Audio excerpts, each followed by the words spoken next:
आज हम अपने प्रिय बच्चों को क्लास 12 केमिस्ट्री में सॉल्यूशन चैप्टर का वीडियो नंबर 4 है ये हमारा। इसमें इसके पहले हमने सारी चीजें पढ़ा चुके हैं। इसमें मोलरता, मोललता, मोल प्रभाज, osmosis, osmotic pressure, elevation, boiling point, ये सारी चीजें हो गई हैं। आज हम सभी लोगों को राउल्ट के नियम पर चर्चा करना है। राउल्ट का नियम, राउल्ट का नियम। लेकिन राउल्ट का नियम चर्चा करने के पूर्व हमें वेपर प्रेशर पर चर्चा करना होगा, वाष्प दाब पर चर्चा करना होगा। वाष्प दाब किसे कहते हैं, वेपर प्रेशर क्या होता है। Vapour pressure, vapour pressure, vapour pressure क्या कहते हैं, वेपर प्रेशर किसे कहते हैं, हमें इस पर चर्चा करनी होगी। तो वेपर प्रेशर जो है, जैसे ये कोई बर्तन है मान लेते हैं। अब इस बर्तन में कोई द्रव रखा है, कोई द्रव पदार्थ है, द्रव पदार्थ है, कोई लिक्विड है, कोई शुद्ध विलायक है। तो इसमें जो अधिक, जब इसको हम नीचे से टेम्परेचर देते हैं तो इसमें जो अधिक गतिशील पार्टिकल होते हैं वाष्प अवस्था में ऊपर उड़ करके चले जाते हैं। लेकिन इसमें इससे जो कम गतिशील होते हैं, इसमें वाष्प अवस्था जब ये साम्य अवस्था में आ जाती है तो उस वाष्प द्वारा एक इस द्रव पर दबाव डाला जाता है, उसी को वाष्प दाब या वेपर प्रेशर कहा जाता है। यानी परिभाषा के रूप में अगर हम कहें तो सबसे पहले तो हमें ये जानना है कि गैस के अणुओं की तरह द्रव के अणु भी सदैव प्रत्येक दिशा में गति करते हैं। इनमें कुछ अणु ऐसे होते हैं जिनकी गति ऊर्जा अन्य अणुओं की अपेक्षा अधिक होती है, इसलिए ये अणु द्रव की सतह को छोड़कर वाष्प अवस्था में बदल जाते हैं और शेष बचते हैं वो द्रव पर दबाव डालते हैं। तो इस दाब को ही वाष्प दाब कहते हैं, वेपर प्रेशर कहते हैं। परिभाषा के रूप में अगर इसे समझाया जाए तो निश्चित ताप पर किसी द्रव के पृष्ठ के ऊपर द्रव के साथ साम्यावस्था में उपस्थित वाष्प द्वारा लगाया गया दाब वाष्प दाब कहलाता है। पुनः एक बार, निश्चित ताप पर किसी द्रव के पृष्ठ के ऊपर द्रव के साथ साम्यावस्था में उपस्थित वाष्प द्वारा लगाया गया दाब वाष्प दाब कहलाता है। तो कहने का मतलब ये है कि जब यहां से वाष्प निकलते हैं तो ये जो वाष्प होते हैं ये इस पर साम्यावस्था में इसी द्रव पर एक दबाव डालते हैं, उसी को हम वाष्प दाब कहते हैं। अब अगर इसमें कोई नॉन वोलेटाइल सब्सटेंस घोल दिया जाए, मान लेते हैं जब किसी आवासशील नॉन वोलेटाइल पदार्थ को किसी शुद्ध विलायक में घोला जाता है तो विलयन का जो वाष्प दाब होता है वो शुद्ध विलायक के वाष्प दाब से कम हो जाता है। इसका कारण क्या है? इसका कारण यह है कि जब किसी विलायक में कोई आवासशील पदार्थ घोला जाता है तो विलय के अणु विलायक के अणुओं के वाष्पन में अवरोध उत्पन्न करते हैं, जिससे उसका वाष्प दाब कम हो जाता है। और हम पहले से भी जानते हैं कि जो हमारे कणों की संख्या है, जो कणों की संख्या है वो वेपर प्रेशर के व्युत्क्रमानुपाती होता है। यानी हम जैसे जैसे कणों की संख्या बढ़ाते जाएंगे, जैसे जैसे नॉन वोलेटाइल या आवासशील पदार्थों की संख्या बढ़ाते जाएंगे, वैसे वैसे वेपर प्रेशर या वेपर कम होता जाएगा। ये भी कोलिगेटिव प्रॉपर्टीज है। तो ये ट्रिक हमें विशेष रूप से याद रखना है कि कणों की संख्या बढ़ने पर वेपर या वेपर प्रेशर कम होता जाता है, ये हमें विशेष रूप से ध्यान रखना है। अब हम इसके बाद जो है वाष्प दाब का अवनमन पढ़ेंगे। वाष्प दाब का अवनमन किसे कहते हैं? वाष्प दाब का अवनमन किसे कहते हैं भाई? वाष्प दाब का अवनमन, वाष्प दाब का अवनमन क्या होता है? अंग्रेजी में इसे कहते हैं, अंग्रेजी में इसे लोअर वेपर प्रेशर बोलते हैं। लोअरिंग वेपर प्रेशर, ये हो गया लोअरिंग वेपर प्रेशर। वाष्प दाब का अवनमन क्या होता है? अवनमन का मतलब घटना होता है। अवनमन का मतलब क्या होता है? घटना होता है। हम जानते हैं जैसे ये है, ये हमारा जो शुद्ध विलायक है, ये हमारा शुद्ध विलायक है, सॉल्वेंट है, ये हमारा सॉल्वेंट है। अब अगर इसमें हम कोई आवासशील यानी नॉन वोलेटाइल सब्सटेंस को घोल दें तो इसको घोलने पर इसमें वाष्प जो है कम बनेंगे, वाष्प कम बनेंगे, तो विलयन का जो वाष्प दाब होगा वो विलायक के वाष्प दाब से कम हो जाएगा। इसी को हम वाष्प दाब का अवनमन कहते हैं। अर्थात वाष्प दाब का अवनमन जो है, यानी हम फिर से एक बार चर्चा करें तो जब कोई अवाष्पशील पदार्थ किसी शुद्ध विलायक में घोला जाता है तो विलयन का वाष्प दाब शुद्ध विलायक के वाष्प दाब से कम हो जाता है। वाष्प दाब में होने वाली इसी कमी को हम वाष्प दाब का अवनमन कहते हैं। अब यदि शुद्ध विलायक का वाष्प दाब P मान लिया जाए और विलयन का वाष्प दाब PS माना जाए, यदि शुद्ध विलायक का वाष्प दाब P मान लिया जाए और विलयन का वाष्प दाब PS माना जाए, तो हमने अभी अभी चर्चा किया कि जब हम शुद्ध विलायक में ज्यादा वाष्प बनेगा लेकिन इसमें कोई नॉन वोलेटाइल सब्सटेंस घोल दिया जाएगा, अवाष्पशील विलीय पदार्थ घोल दिया जाएगा, तो ये जो विलयन बनेगा इस विलयन का वाष्प दाब इसमें कम वाष्प निकलेंगे। क्योंकि अभी अभी हमने पढ़ा है कि जब कणों की संख्या बढ़ती है तो उसका वाष्प अथवा वाष्प दाब कम होता जाता है। तो ये जो विलयन का, ये चीज हमें विशेष रूप से याद रखनी रहेगी। तो जब विलयन का वाष्प दाब कम होगा शुद्ध विलायक का वाष्प दाब अधिक होगा, तो इसमें से अगर P माइनस PS कर दिया जाए तो इसी को हम वाष्प दाब का अवनमन कहते हैं। वाष्प दाब का अवनमन कहते हैं। ये अवनमन हो गया।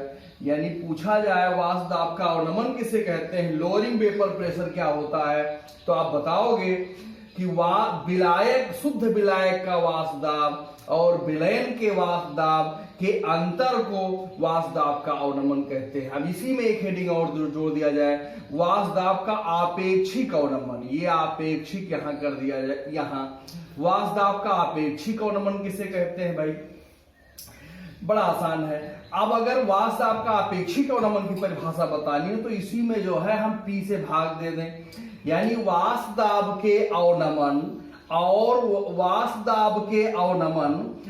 शुद्ध विलायक के वाष्प दाब के अनुपात को वाष्प दाब का अवनमन कहते हैं। यानी P माइनस PS अपान P को वाष्प दाब का अवनमन कहते हैं। पुनः एक बार, शुद्ध वाष्प दाब का अवनमन और शुद्ध विलायक के वाष्प दाब के अनुपात को हम अवनमन कहते हैं। वाष्प दाब का आपेक्षिक, यहाँ आपेक्षिक हो जाएगा, वाष्प दाब का आपेक्षिक अवनमन कहते हैं।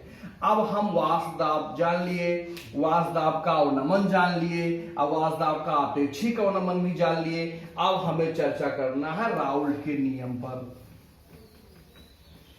राउल्ट का नियम क्या होता है भाई, राउल्ट का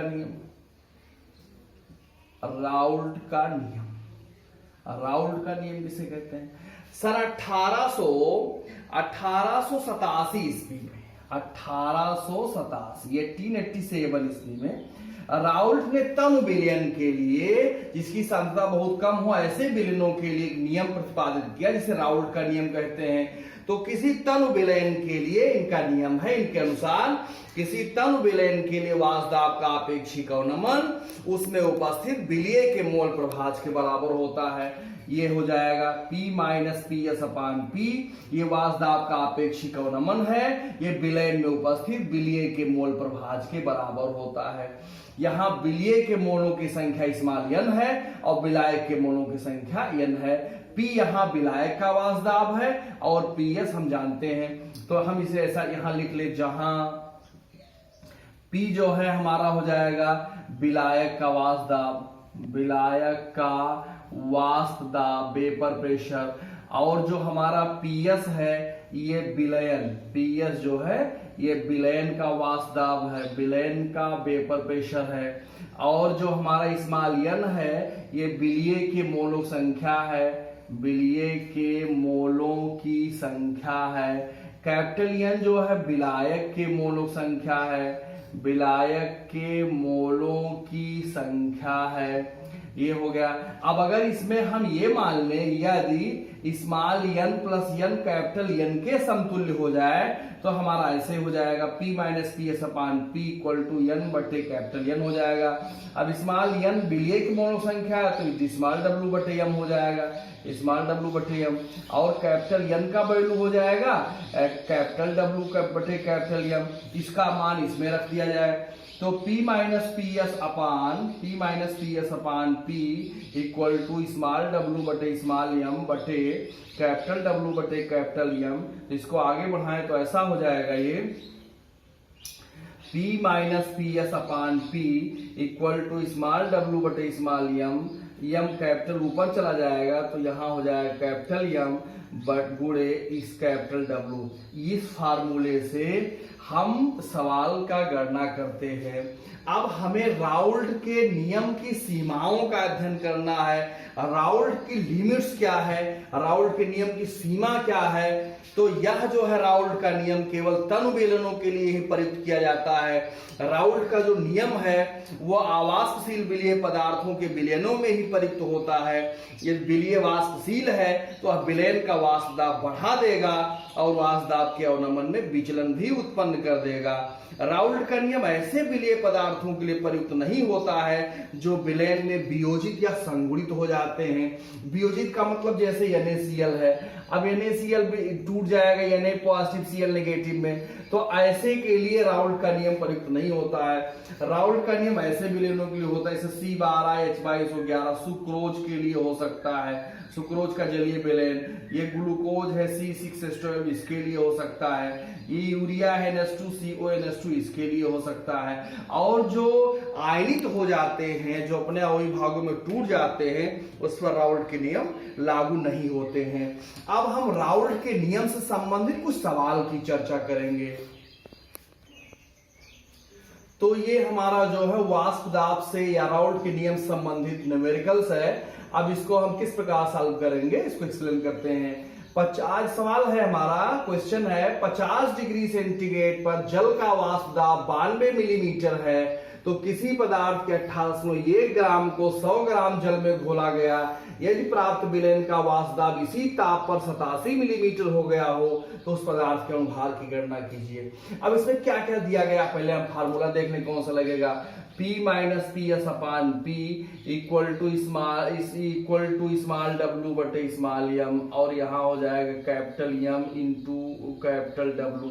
ये हमारा फार्मूला है जहां हम जानते हैं क्या क्या चीजें हैं। P हमारा जो है ये विलायक का वाष्प दाब है, विलायक का वाष्प दाब होता है। जो हमारा PS है ये विलयन का वाष्प दाब है, विलयन का वाष्प दाब है। और जो हमारा स्मॉल W है विलीय का भार है, विलीय का भार है। जो स्मॉल m है विलीय का अणुभार है, विलीय का अणुभार है। जो कैपिटल W है वो विलायक का भार है, विलायक का भार है। जो कैपिटल M है वो विलायक का अणुभार है, विलायक का अणुभार। तो ये सारी चीजें हमें पता है। अब इसमें सवाल में देखते हैं क्या क्या चीजें जो है दी गई हैं। 50 डिग्री सेंटीग्रेड पर जल का वाष्प दाब, तो जल हो गया, जल का वाष्प दाब माने विलायक का वाष्प दाब हो गया। अब विलायक का जो वाष्प दाब यहां दिखाई दे रहा है वो P है, तो P बराबर हो गया 92 मिलीमीटर, ये हो गया। किसी पदार्थ का 18.1 ग्राम को स्मॉल W हो गया 18.1 ग्राम, ये विलीय पदार्थ है। 100 ग्राम जल में घोला गया, कैपिटल W हो गया हमारा 100 ग्राम वाटर में घोला गया। यदि प्राप्त विलयन का वाष्प दाब यानी PS बराबर 87 मिलीमीटर हो गया हो तो उस पदार्थ का अणुभार निकालिए। उस पदार्थ मतलब स्मॉल m का अणुभार निकालना है। कैपिटल M यहाँ 18 दिया गया है, कैसे 18, ये वाटर है, 16 तो 18 हो जाए। इतनी सारी चीजें दी गई हैं। अब इनको हमें स्मॉल m निकालना है तो हम इसको व्यवस्थित कर लें। तो ये हमारा हो जाएगा, ये हमारा हो जाएगा, इसको स्मॉल m यहां से निकालना है तो फार्मूले में हम व्यवस्थित कर लें। तो P हो जाएगा, P के स्थान पर हो गया 92 माइनस PS के स्थान पर हो जाएगा 87 बटे, और ये हमारा पी फिर 92 हो गया, और यहाँ स्मॉल w हमारा 18.1 दिखाई दे रहा है, और कैपिटल M जो हमारा है वो 18 दिखाई दे रहा है, और स्मॉल m जो हमारा है ये हमको निकालना है, और जो कैपिटल W दिखाई दे रहा है वो 100 दिखाई दे रहा है। अब जब हम इसको सॉल्व करेंगे तो यहाँ 92 में से 87 घटेगा तो 87 5 92 होता है, 5/92 हो गया बराबर 18.1 गुणे 18 बटे m गुणे 100 हो गया। अब इसको सॉल्व करें तो m गुणे 100 गुणे 5 बराबर 18.1 गुणे 18 गुणे 92 हो जाएगा, क्रॉस मल्टीप्लिकेशन कर दिया गया तो m बराबर हो जाएगा 18.1 गुणे 18 गुणे 92 हो जाएगा बटे 100 गुणे 5 हो जाएगा। अब जब हम इसको सॉल्व करेंगे तो ये लगभग 62.95 आ जाएगा, 62.95 यानी करीब करीब 60 के समतुल्य आ जाएगा। तो अगर 62.95 आता है, 60 भी आता है तो ये बिल्कुल प्रश्न सही हो जाएगा। तो इस प्रकार से जो है, इस प्रकार से राउल्ट के नियम से संबंधित प्रश्नों को लगाया जाता है। आशा करता हूं बच्चों को समझ में आया होगा, और इससे संबंधित सवाल को होमवर्क में दे दिया जाएगा। बच्चों से आशा है कि वो लगाएंगे। अगर कहीं कंफ्यूजन या दिक्कत होगी तो फिर कमेंट के माध्यम से पूछेंगे। अगले वीडियोस में अगली चीज लेकर के हम फिर उपस्थित होंगे।